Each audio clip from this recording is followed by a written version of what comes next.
Hello everyone. Our today's topic of discussion is citizenship. So the articles 5 to 11 in part 2 of our constitution they deal with citizenship. The first part में it was India and its union. So India का union और उसकी territories जो हैं वो first part में थी और सेकंड पार्ट में क्या है सिटीजनशिप के बारे में दिया गया है from articles 5, 6, 7, 8, 9, 10 and 11. So these deal with the citizenship.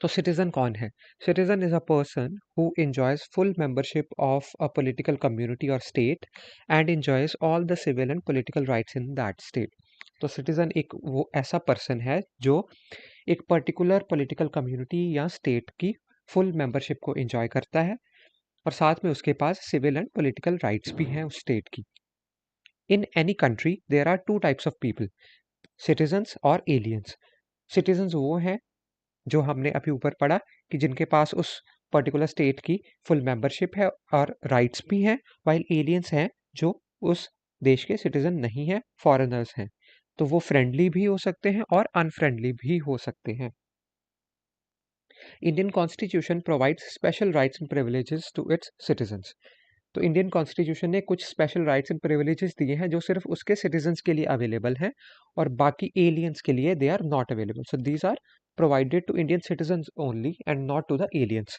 तो ये कौन कौन से प्रोविजंस हैं the first one is right against discrimination that is article 15 right to equality of opportunity in the matter of public employment that is article 16 right to freedom of speech and expression article 19 cultural and educational rights article 29 and 30 so these are the fundamental rights तो चार ऐसी fundamental rights हैं जो सिर्फ Indian citizens के लिए हैं और एलियंस के लिए नहीं है और वो कौन कौन सी है article 15 article 16 article 19 and article 29 and 30 इसके अलावा कुछ और राइट्स भी हैं जो सिर्फ इंडियन सिटीजन्स के लिए हैं जैसे कि right to vote in elections to the Lok Sabha and state legislative assemblies right to contest elections to Lok Sabha and state legislative assemblies, eligibility to hold public offices including president, vice president, judges of Supreme Court and High Court, governor, attorney general of India, advocate general of India, etc.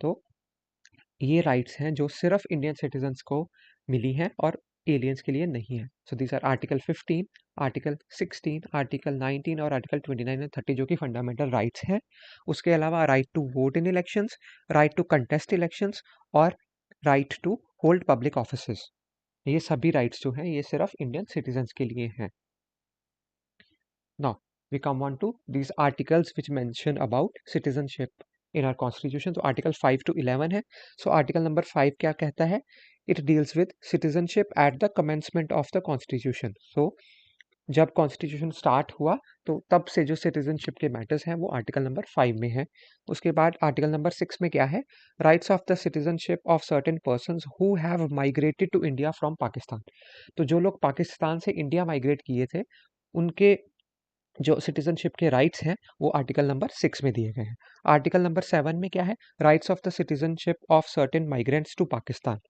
जो India से Pakistan migrate किए थे उनके जो particular कुछ rights हैं वो article 7 में है आर्टिकल 8 में rights of citizenship of certain persons of Indian origin residing outside India तो आर्टिकल 8 में ऐसे लोगों के राइट्स हैं सिटीजनशिप रिलेटेड जो कि हैं पर्संस ऑफ इंडियन ओरिजिन मतलब इंडिया से बाहर रहते हैं वो आर्टिकल नंबर 9 क्या बताता है persons voluntarily acquiring citizenship of a foreign state not to be citizens तो ऐसे लोग जिन्होंने वॉलंटरली किसी और देश की सिटीजनशिप को अडॉप्ट कर लिया है उसके प्रोविजंस आर्टिकल 9 में है उसके बाद आर्टिकल 10 में क्या है it is the continuance of the rights of the citizenship and article 11 में क्या है the parliament it has to regulate the rights of citizenship by law तो आर्टिकल 5 टू 11 जो है ये डील करते हैं विद सिटीजनशिप 6 में क्या है जब सिटीजनशिप मैटर्स जब कॉन्स्टिट्यूशन जब स्टार्ट हुआ था तब के 6 से जो राइट्स सिटीजनशिप के राइट्स हैं उन लोगों के जो पाकिस्तान से इंडिया आए हैं 7th में जो इंडिया से पाकिस्तान गए हैं 8th में जो पर्संस ऑफ इंडियन ओरिजिन है जो इंडिया से बाहर रहते हैं 9th में जिन्होंने वॉलंटरली अपनी सिटीजनशिप इंडिया की दे दी है और किसी और देश की सिटीजनशिप को अडॉप्ट कर लिया है 10th is the continuous of the rights of citizenship, and 11th में पार्लियामेंट को ये राइट दी गई है कि वो लॉ के थ्रू सिटीजनशिप को रेगुलेट करेगा. So, Citizenship Act was passed in 1955, which provides for acquisition and loss of Indian citizenship after the commencement of the Constitution. तो जब Constitution का स्टार्ट हुआ उसके बाद के जो सिटीजनशिप के राइट्स हैं सारे की सिटीजनशिप को कैसे एक्वायर करना है या उसको कैसे लॉ लूज करना है, उसके जो फीचर्स हैं वो सिटीजनशिप एक्ट के थ्रू आए हैं, which was passed in 1955. Now जो कॉन्स्टिट्यूशन में मेंशन मेथड्स हैं ऑफ एक्वायरिंग सिटीजनशिप, तो वैसे 5 मेथड्स दिए गए हैं जिनसे कोई पर्सन इंडिया की सिटीजनशिप को अक्वायर कर सकता है. The first one is by birth, the second one is by acquisition और incorporation of a territory, then is by descent, then by registration and by naturalization. तो ये 5 तरीके हैं जिनसे इंडिया के सिटीजनशिप को कोई पर्सन एक्वायर कर सकता है. नाउ ऐसे 3 तरीके हैं जिनसे इंडिया की सिटीजनशिप को कोई सरेंडर कर सकता है, कोई there will be loss of Indian citizenship. तो उसके भी 3 तरीके हैं, renunciation, termination and deprivation. Now first we will study about the methods of acquiring citizenship. The first one is by citizenship by birth. So every individual who was born in India on or after January 26, 1950 but before July 1, 1987 will be a citizen of this country by birth, no matter the citizenship of his or her parents. तो ये तो सारे facts हैं, ये आपको याद ही करने पड़ेंगे.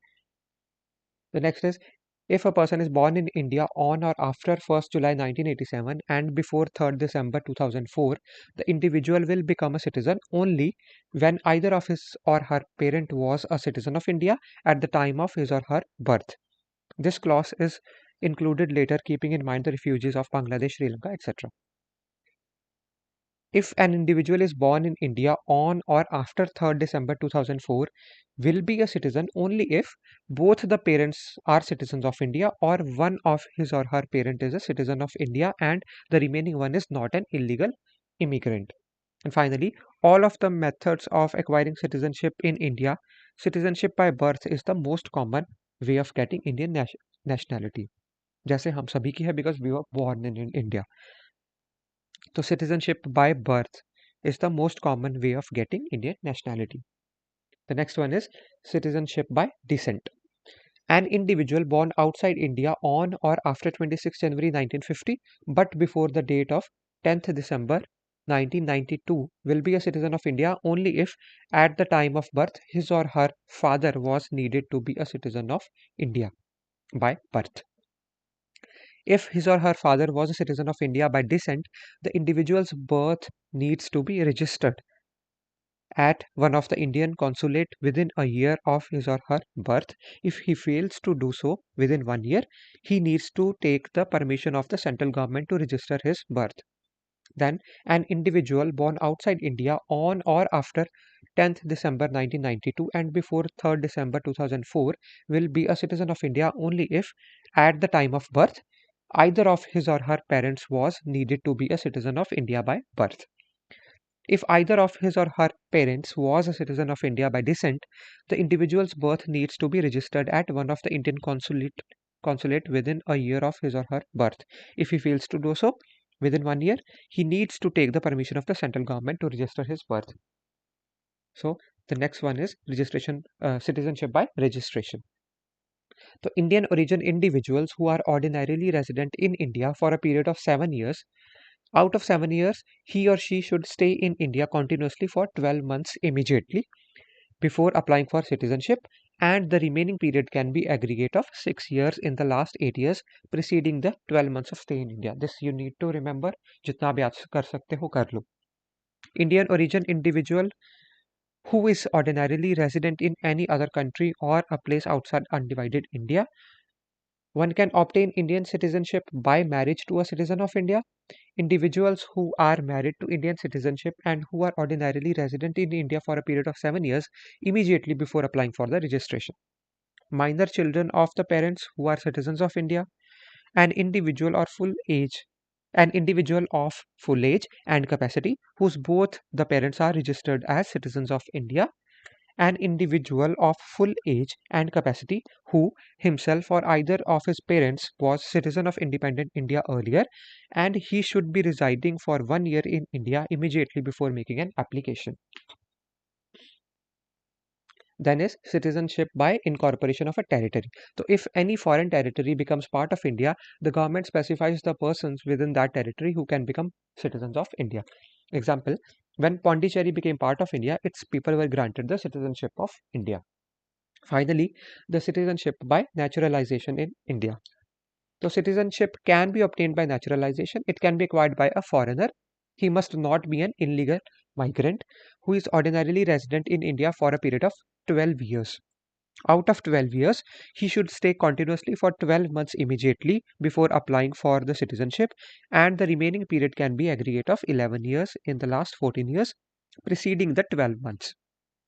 He must also satisfy other qualifications specified in the third schedule of the Citizenship Act 1955.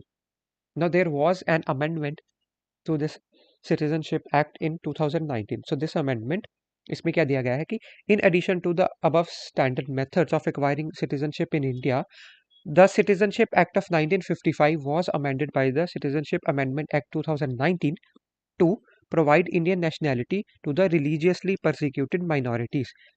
तो बाकी जो मेथड्स जो 5 मेथड्स हमने पढ़े थे वो तो थे ही, साथ में 2019 के अमेंडमेंट में एक और मेथड को इंक्लूड कर दिया, that was to provide Indian nationality to religiously persecuted minorities comprising of Hindus, Sikhs, Christians, Jains, Buddhists, and Parsis from Afghanistan, Pakistan, and Bangladesh who moved into India on or before 31st December 2014.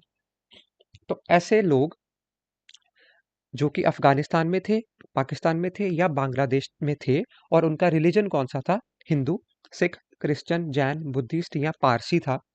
तो और उनको religiously persecute किया जाता था उन देशों में, तो बिकॉज वो माइनॉरिटीज में थे।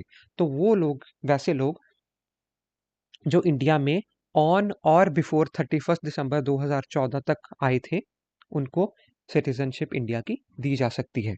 So this was the amendment of 2019 in the Citizenship Act. Then we come to the methods of losing citizenship of India. तो 3 methods थे इसके. First one is renunciation, मतलब a voluntary act of giving up Indian citizenship. तो कोई voluntarily अपनी citizenship को दे रहा है. So a person is surrendering voluntarily his Indian citizenship. Second method is termination. It occurs when an Indian citizen voluntarily acquires citizenship of another country. तो हमने देखा था कि इंडिया की सिंगल सिटीजनशिप है, तो अगर कोई पर्सन के पास इंडिया की सिटीजनशिप है तो उसके पास किसी और देश की सिटीजनशिप नहीं हो सकती। और अगर कोई इंडियन सिटीजन वॉलंटैरिली किसी और देश की सिटीजनशिप को अडॉप्ट कर लेता है तो उसकी इंडिया की जो सिटीजनशिप थी वो अपने आप टर्मिनेट हो जाएगी। रिनाउंसिएशन में उसने वॉलंटैरिली खुद सरेंडर कर दी अपनी सिटीजनशिप, टर्मिनेशन में उसकी सिटीजनशिप इंडिया की अपने आप खत्म हो जाएगी बिकॉज उसने किसी और देश की सिटीजनशिप को अडॉप्ट कर लिया। The last one is deprivation. तो डेप्रीवेशन में क्या है? It is a compulsory termination of citizenship bye the government of India. तो डेप्रीवेशन में कुछ ऐसे फीचर्स दिए गए हैं जिन जो अगर आप करते हो तो गवर्नमेंट आपकी सिटीजनशिप को टर्मिनेट कर देगी। उसके ग्राउंड्स क्या क्या है डेप्रीवेशन के? ऑब्टेन्ड सिटीजनशिप बाय फ्रॉड, अगर आपने फ्रॉड से सिटीजनशिप को लिया है। अनलॉफुली ट्रेडेड और communicated with enemy during the war, अगर आपने वॉर के टाइम पे अपने दुश्मन से अनलॉफुली ट्रेड किया है या उससे कोई कम्युनिकेशन की है। Next is being disloyal to the constitution, अगर आप कॉन्स्टिट्यूशन के प्रति डिसलॉयल हैं तो भी इंडियन गवर्नमेंट आपकी सिटीजनशिप को टर्मिनेट कर सकती है। Next point is citizen within 5 years of registration or naturalization has been imprisoned in any foreign country for 2 years. तो कोई ऐसा सिटीजन जिसने जिसके अभी 5 साल ही हुए हैं इंडियन सिटीजनशिप को लिए हुए, और किससे ली है उसने? या रजिस्ट्रेशन से ली है या नेचुरलाइजेशन से ली है, और वो उन्हीं 5 साल कंप्लीट होने से पहले ही किसी और देश में 2 साल तक जेल में रहा है, तो वैसे सिटीजन की भी जो इंडियन सिटीजनशिप है वो टर्मिनेट कर दी जाएगी by the government of India. And the last point is citizen has been ordinarily resident out of India for 7 years continuously, अगर कोई ऐसा सिटीजन है जो कॉन्टिन्यूसली इंडिया से 7 साल या उससे ज़्यादा के टाइम तक इंडिया से लगातार बाहर रहा है, तो उसकी जो सिटीजनशिप है वो भी टर्मिनेट कर दी जाएगी by the government of India through deprivation. So these were the methods of losing citizenship of India and पहले हमने पढ़े the methods of gaining citizenship of India. Finally ये कुछ टर्म्स हैं, for example non resident Indian, that is NRI. तो NRI कौन है? NRI is an Indian citizen who is ordinarily resident outside India at least for 6 months and holds an Indian passport. तो NRI एक ऐसा person है जो generally India से बाहर रहता है और कम से कम वो 6 महीने तो इंडिया से बाहर रहा होना चाहिए, बट उसके पास जो पासपोर्ट होना चाहिए वो इंडिया का पासपोर्ट होना चाहिए। सो उस NRI के पास इंडियन पासपोर्ट होता है बट वो इंडिया से बाहर रहता है। A person of Indian origin वो क्या है? इज अ पर्सन हु और whose ancestors were Indian nationals and who is presently holding the citizenship of another country. मतलब उसका जो पासपोर्ट है वो फॉरेन किसी और देश का है। तो he is not holding an Indian passport, he is holding a passport of some other foreign country, but जो उसके एंसेस्टर्स थे वो इंडियन नेशनल्स थे, या वो खुद पहले इंडियन नेशनल था बट अब उसने किसी और देश की सिटीजनशिप को अक्वायर करके उसका जो पासपोर्ट है वो अब किसी फॉरेन कंट्री का है, इंडिया का नहीं है। That is the difference between person of Indian origin और एनआरआई। तो एनआरआई के पास इंडियन पासपोर्ट होगा और पर्सन ऑफ इंडियन ओरिजिन के पास फॉरेन पासपोर्ट होगा। और ओवरसीज सिटीजन ऑफ इंडिया कौन है? Is a person registered as overseas citizen of India card holder under the citizenship act 1955। So these were the three terms: NRI, PIO and OCI. So in 2002, PIO's card scheme was introduced. Constitutional Amendment Act जो थी Citizenship Amendment Act 2003 की, उसने provide किया provisions for acquisition of OCI status by PIOs of 16 specified countries except Pakistan and Bangladesh. In 2005, OCI card was introduced. Later PIO and OCI cards ये जो scheme थी इनको मर्ज कर दिया गया एक स्कीम में। In 2015, the Citizenship Amendment Act was passed, which introduced OCI card holder scheme. तो OCI कार्ड होल्डर स्कीम 2015 में आई थी। तो इसके बेनिफिट क्या थे? जिनके पास ये कार्ड था they benefited in the form of multiple entry and life long visa for visiting India for any purpose. तो इनको अलाउ की गई थी मल्टीपल एंट्री और लाइफ लॉन्ग वीजा इनको मिल गया था इंडिया विजिट करने के लिए for any purpose. They also enjoy parity with NRIs in respect to all the facilities available to them in all fields of economic, financial and education sector. जो provisions और जो सारे फीचर्स एनआरआईज के लिए applicable है वही सारे OCI card holders के लिए भी एप्लीकेबल हैं, और साथ में उनको लाइफ लॉन्ग वीजा भी मिल जाता है इंडिया विजिट करने का for any purpose. And lastly 9th January it is celebrated as Pravasi Bharatiya Divas to celebrate the contributions of overseas Indian community in the development of India. So this is all about the citizenship of India under Article 5 to 11 in Part 2 of our Constitution.